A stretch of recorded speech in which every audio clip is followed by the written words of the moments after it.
belezinha? Bom, agora a gente vai começar a falar sobre os antidiabéticos orais mais novos que existem no mercado, tá? Então são os chamados inibidores SGLT2. Então são fármacos, né, que compõem esse grupo que a gente chama essa família aí de medicamentos de gliflosinas, tá ok? Então, que é de mais novo e tem várias coisas novas a respeito da atuação desses fármacos e outros aspectos extraglicêmicos. Então, vamos falar um pouquinho deles aqui. Então, é o seguinte. Então, eu coloquei esse pé de maçã aí, tá vendo que lindo? Uma macieira maravilhosa, frondosa, para poder dar um aspecto histórico a essa história, né, desses fármacos que vêm já de muito tempo. Apesar de eles serem bem novos no mercado, as pesquisas em cima, né, da molécula que deu origem a esses fármacos, ela acontece, já está rolando há muito tempo, gente. Então, para vocês terem uma ideia, em 1835 na França que essa história começa, olha só. Interessante, né? A gente falou das sulfonilureias, que são os antidiabéticos orais mais antigos e que surgiram ali pós Segunda Guerra Mundial, né, 1945. Aqui a gente está falando de um fármaco que, quer dizer, começou a pintar uma ideia em 1835, só que ele só chegou recentemente no mercado, né? A gente tem aí eles vindo aí a partir de 2014, mais ou menos, né? 2015, 2017, que eles apareceram aí nas nossas prateleiras das farmácias. Então, a coisa que aconteceu lá atrás, né? Então, na França, por que eu botei essa macieira aí? Porque tudo partiu dela. Então, em 1835, na França, eles extraíram uma casca, né, do tronco da macieira, extraíram uma substância chamada florizina. E eles perceberam, né, fazendo chá com essa substância e tal, que essa florizina ela produzia glicosúria, ou seja, a pessoa eliminava glicose na urina. Então, essa foi a primeira constatação. Só que eles viram também que a pessoa, além de eliminar a glicose na urina, apresentava muitos efeitos desagradáveis, né, principalmente gastrointestinais, tá? Isso porque é o seguinte, gente, a florizina ela vai inibir o SGLT2, que é um cotransportador sódio-glicose, eu vou falar dele com vocês, mas inibia esse cotransportador que está localizado no rim, e isso produzia glicosúria, mas também inibia o SGLT1, que é o cotransportador localizado no intestino. Lembra que a gente falou de acarbose, né, que inibe a alfa-glicosidase, e a gente tem uma outra substância que é a irmã da acarbose, que é o miglitol, que além de inibir a alfa-glicosidase, inibe o SGLT1, né, e quando você impede essa absorção da glicose no intestino, isso produz dores cólicas intestinais, né, com manifestação de dor intensa, formação de gases, enfim, diarreia, um monte de efeitos indesejáveis, né? Então, a florizina produzia isso também, porque ela interferia na absorção da glicose também em nível intestinal. Então, ela mexia com a absorção da glicose em nível renal e intestinal. Aí depois, 1933, quer dizer, quase 100 anos depois, eles foram perceber, né, porque até então só via que o efeito tinha glicose na urina, ponto, mas não sabia como que essa florizina fazia essa glicose aparecer na urina. Aí em 1933 eles constataram que a ação era renal, então essa substância ela atuava no rim, tá, e impedia essa retenção de glicose pelo organismo e ela acabava saindo na urina, né. E aí em 1987, gente, que a gente foi ter aí essa ação antidiabética proposta para essas substâncias. Só que, claro, ela passou por diversas transformações e pesquisas e aprimoramentos e tudo para chegar no que tem hoje, né? Justamente para eliminar aqueles efeitos indesejáveis, principalmente gastrointestinais. Quer dizer, tornar a molécula mais seletiva para o cotransportador presente no rim e deixar o do intestino quietinho lá, né, para não ter esses efeitos. Só produzir glicosúria, quer dizer, o sujeito perder a glicose na urina e assim ele vai reduzir a presença dessa glicose aonde? No sangue, tá? Então aqui só uma contextualização histórica que eu acho bacana, né, pra gente entender o que a gente tem hoje, dar aquela olhadinha lá pro passado, é bom. Bom, gente, então qual que é a estratégia terapêutica dos inibidores SGLT2? Então a gente usa essa siglazinha, né, para simbolizar isso, ó, I de inibidor, SGLT2. Então, como eu falei para vocês, o SGLT2 é o cotransportador sódio, então esse S é do sódio, e o G aqui da glicose, né? Então esse cotransportador sódio-glicose, gente, ele vai estar localizado nessa estrutura. Vocês lembram que estrutura é essa? É o néfron, né? É a unidade funcional do rim. Cada rim da gente tem em torno aí de 1 milhão de néfrons, né?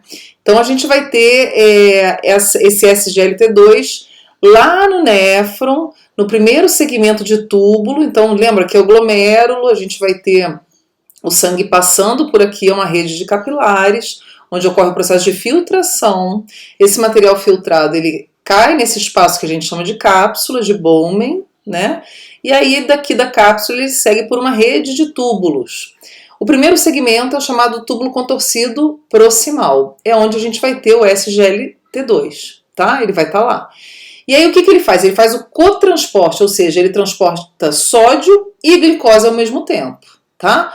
Então o cotransportador da glicose na realidade é o sódio, ela depende do sódio para estar sendo transportada. E esse transporte vai fazer o quê, né? Vai retirar as moléculas de glicose que saíram no filtrado e vai retornar elas para o corpo, porque o que ficar nesse espaço aqui de túbulo é o que vai formar a urina, efetivamente. E o que é removido volta para a circulação sanguínea. Então, o bloqueio do ISGLT2, ele vai impedir que a glicose retorne para o sangue e ela siga o caminho aqui do túbulo e vai cair na urina, tá? Então, essa é a estratégia terapêutica. Então, a gente viu que a carbose, ela impede a entrada da glicose no organismo, né? Fazendo o quê? Impedindo a sua digestão, né? Inibindo a sua digestão. Os inibidores SGLT2, eles promovem a excreção de glicose do organismo, tá? Faz com que o indivíduo perca a glicose através da urina, um processo que a gente chama de glicosúria. Então, a inibição do SGLT2 vai reduzir a reabsorção tubular da glicose. Então, gente, se eu impeço a reabsorção da glicose no túbulo, quer dizer, reabsorver, né? Tem que lembrar que a absorção está associada com a entrada de alguma coisa no organismo.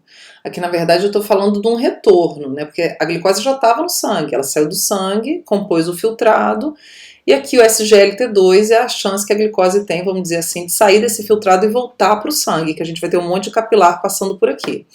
Então, essa redução da reabsorção da glicose vai produzir o quê? Vai levar à presença da glicose na urina. Então, se a glicose não retorna para o sangue, ela vai ficar presa no túbulo e ela vai parar na urina, um processo, uma situação que a gente chama de glicosúria, né? Bom, e aí se eu tenho essa glicose saindo na urina, eu vou ter redução da glicemia, quer dizer, vou ter redução da presença da glicose no sangue. Então, é uma estratégia, né? O indivíduo vai urinar glicose e assim ele diminui a glicemia, tá? Então é assim que os ISGLT2 vão agir. Então aqui só para a gente relembrar, né, a gente vai ter os néfrons distribuídos aqui no rim, né, nos dois rins, muitos néfrons, são as unidades funcionais renais, eles é que formam a urina. Um processo que envolve aí filtração glomerular, então o sangue passa por uma rede de capilares, onde existe uma determinada força que impulsiona moléculas para fora do espaço vascular em direção à cápsula. Esse líquido, né, que a gente chama de filtrado glomerular, ele percorre o sistema de túbulos, onde a gente vai ter muitas moléculas retornando para o sangue através de um processo que a gente chama de reabsorção tubular. Então a glicose é uma molécula que vai ser 100% reabsorvida aqui no túbulo contorcido proximal. A gente vai ter reabsorção de água também, tem reabsorção de íons, de sódio, de potássio, de cálcio, de magnésio, enfim. E a gente tem também secreção de moléculas, né? Então, no final aqui, gente, o que chegou aqui, né, passou pelo ducto coletor, que é a porção final do néfron, e caiu aqui nessa região, que é o cálice menor, é o que vai formar, é a urina, efetivamente. Então, se a gente impede o retorno da glicose aqui no proximal, a glicose vai percorrer todo esse caminho de túbulos aqui e vai compor a urina, vai ser um componente da urina e a pessoa vai perder essa glicose, tá? Bom, acontece aqui o seguinte, olha só, a gente tem na realidade dois cotransportadores sódio-glicose presentes no néfron, tá? Um deles, que é o principal, é o SGLT2. Então, o SGLT2 ele vai estar no primeiro segmento aqui do túbulo contorcido proximal, segmento que a gente chama de S1. Então, esse túbulo contorcido proximal ele é formado, né, por um primeiro segmento S1, depois ele tem um S2 aqui e o final é o S3. Então, o SGLT2 está no S1, Então a gente vai ter, ele está em maior quantidade, ele vai ser responsável por uma grande reabsorção. Lembrando que o túbulo contorcido proximal é o segmento do néfron que mais reabsorve filtrado, né, que tem a maior atividade reabsortiva, porque lá tem células com microvilosidades, isso aumenta muito a absorção, a superfície de absorção. E o SGLT2 é o cotransportador em maior quantidade para sódio e glicose, e ele vai ser responsável em reabsorver 90% da glicose, tá? Enquanto o SGLT1, então a gente vai ter, além do SGLT2, o SGLT1, que vai estar presente no segmento final do túbulo contorcido proximal, que a gente chama de S3, que é aquele que já cai aqui na alça de Henle, tá? Então o S3 vai ter SGLT1, mas ele vai estar em menor quantidade, portanto vai reter menos glicose. A maior parte vai ficar aqui logo no primeiro, né, no início do caminho. E o SGLT1 vai reabsorver 10% de glicose, tá? Da glicose presente no filtrado, quer dizer, o excedente. A gente vai ter quase zero aqui, nada de glicose sendo eliminado. Lembrando o seguinte, gente, então, que a gente vai ter 180 gramas de glicose por dia sendo filtradas. Lembrando que a gente tem uma taxa de filtração glomerular que é de 180 litros por dia, tá? Então a gente vai ter aí 180 gramas por dia de glicose, sendo que a gente vai ter 180 gramas por dia sendo reabsorvida. Então 100%, tá?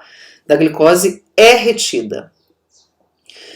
Bom, então como é que é essa história? Olha só, essa parte é muito interessante, porque a gente tem uma alteração desse quantitativo de glicose que é retido no indivíduo diabético, tá? Comparado com o indivíduo normal, porque o corpo ele vai acionar um mecanismo de compensação, de adaptação, frente a hiperglicemias. Então é o seguinte, ó.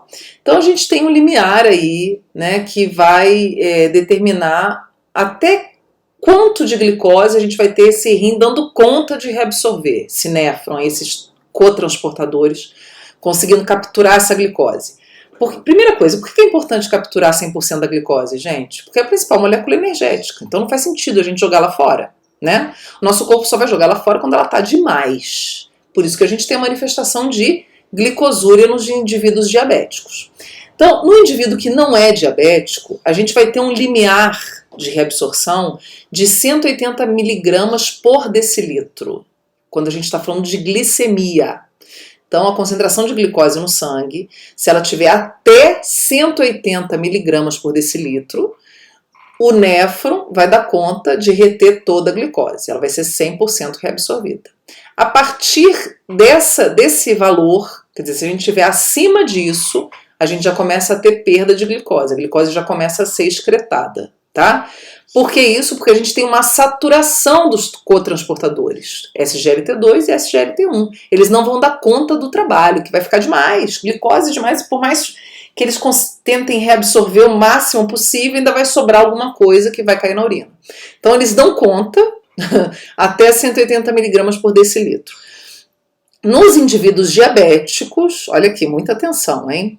A gente vai ter um limiar maior, olha só, vai ser de 240 miligramas por decilitro. Então o diabético, se ele tiver até 240 miligramas por decilitro de glicemia, ele não vai apresentar o que, gente? Glicosúria, tá? Por que isso, gente? Porque o nosso corpo, ele tenta nos ajudar de todas as formas. Então, os mecanismos de adaptação, de compensação, eles entram em ação quando existem demandas, né, maiores. Então, a gente viu isso. Então, quando o corpo demanda mais insulina, o que a gente vai ter? A célula beta proliferando. A gente vai ter mitose celular, hiperplasia de célula beta para poder produzir mais insulina. Aqui vai ser a mesma coisa. O corpo exposto a altos níveis glicêmicos durante um determinado tempo vai fazer com que o néfron se adapte a isso e perceba, poxa, vamos contratar mais operários. Quem são os operários? SGLT2. Então a gente tem um aumento da expressão dessa proteína, lembrando que transportadores são proteínas transmembrana, né, gente? Que vai fazer essa captura, vamos dizer assim. Na verdade, ele vai capturar a glicose junto com o sódio. Lembrando que os dois precisam estar, né? Tanto é que quando a gente tem redução de nível de sódio, isso pode comprometer a reabsorção da glicose. Porque o sódio é que tem a força difusória. Por isso que muitas vezes a gente chama isso de transporte ativo secundário. né? Então a força de difusão é do sódio, porque é o sódio que vai ter gradiente favorável para isso. E aí a glicose aproveita essa força, pega uma caroninha ali com o sódio e consegue entrar na célula, tá? Lembrando que esse transportador SGLT2, ele também faz cotransporte glicose e sódio. A gente vai ter o sódio, esse transportador, não, outros transportadores também envolvidos no cotransporte sódio-aminoácidos. Bom, então esse aumento, gente, da expressão de SGLT2, ele que vai ser responsável e vai permitir com que o diabético tenha um limiar maior, né, de reabsorção glicêmica, quer dizer, até 240 miligramas ele retém 100%. Por quê? Porque o organismo dele se adaptou a essa condição. A partir disso, ele já vai começar a ter perda, vai começar a ter o quê? Glicosúria, tá? Então é interessante que com o passar do tempo, a pessoa diabética com nível glicêmico alto, ó lá, 240 miligramas é alto, a gente sabe, né? Aquela glicemia casual, lembra? Acima de 200 já é sinal de alerta, já considera o indivíduo com diabético. Se você analisar a glicemia dele em qualquer momento do dia, nunca pode estar acima de 200. Então esses indivíduos nessa condição, eles não vão apresentar um dos sinais da doença, que é a glicosúria, que é aquele sinal mais antigo, né? Então eles não vão apresentar, tá? Porque eles vão ter o organismo se adaptando a isso, expressando mais SGLT2 e conseguindo dar conta desse trabalho a mais por conta do aumento da glicemia. Então, olha lá, o aumento dessa expressão de SGLT2 faz com que a glicosúria fique ausente nos indivíduos diabéticos, né? Porque ele vai ter esse limiar inferior maior. E isso vai produzir, claro, a glicemia. Então, quer dizer, se a gente pensar, a glicosúria, bem ou mal, não deixa de ser um mecanismo de compensação do corpo. Quer dizer, tem glicose demais, então vamos jogar fora aquilo que está em excesso, né? Só que a gente vai ter o organismo também tentando compensar isso por um outro lado, pensando, bom, a gente está jogando molécula energética fora, isso não é bom, então vamos aumentar a expressão dos transportadores. E aí, claro, isso vai contribuir para que essa glicemia suba ainda mais, né, gente? Que você vai ter uma via de perda que não vai estar funcionando normalmente. Então, acontece o seguinte, olha só. Os inibidores de SGLT2, como é que eles vão agir? Eles vão deslocar o limiar para a esquerda. Então, o que significa isso? Olha só, vamos olhar aqui no gráfico. Atenção, gente. Então, eu tenho um indivíduo saudável. Olha lá, então aqui eu tenho a glicemia plasmática. Tá? E aqui a excreção de glicose. Então, o indivíduo saudável até 180, ele não perde nada de glicose na urina, ele não excreta nada. A partir de 180, isso aqui começa a subir, tá vendo? Então, à medida que eu vou andando para cá, ó, eu já vou tendo glicose aparecendo na urina, vou tendo glicosúria. O indivíduo com DM2, diabetes mellitus tipo 2, até 240 não aparece nada de glicose, porque ele tem um aumento, né, como a gente falou aqui, da expressão de SGLT2. E aí só a partir de 240 que ele vai manifestar glicosúria, tá? Os inibidores de SGLT2 vão fazer o que, gente? Vão deslocar isso aqui, ó, o limiar para a esquerda do gráfico. Então o que acontece? Esses indivíduos, se eles tiverem aumentos glicêmicos aqui, ó, acima de 70, né, entre 70 e 80, ele já começa a apresentar glicosúria. Ele já começa a ter perda, tá? Então ele vai manter a glicemia nesse nível. Passou disso, ele já começa a jogar fora. Então é isso que o inibidor vai fazer, porque ele vai bloquear aquela saída, né? Então olha só, gente. Essa inibição da SGLT2 vai produzir glicosúria, né? Porque vai impedir essa retenção da glicose.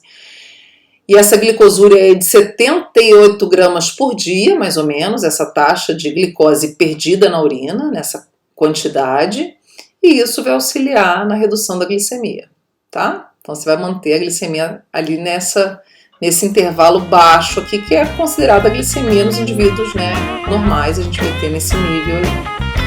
Ok, gente, então a gente vai ficando por aqui, para ficar um vídeo muito longo, e a gente continua no próximo vídeo, falando de outros aspectos dos ISGLT2, tá bom? Então a gente se vê.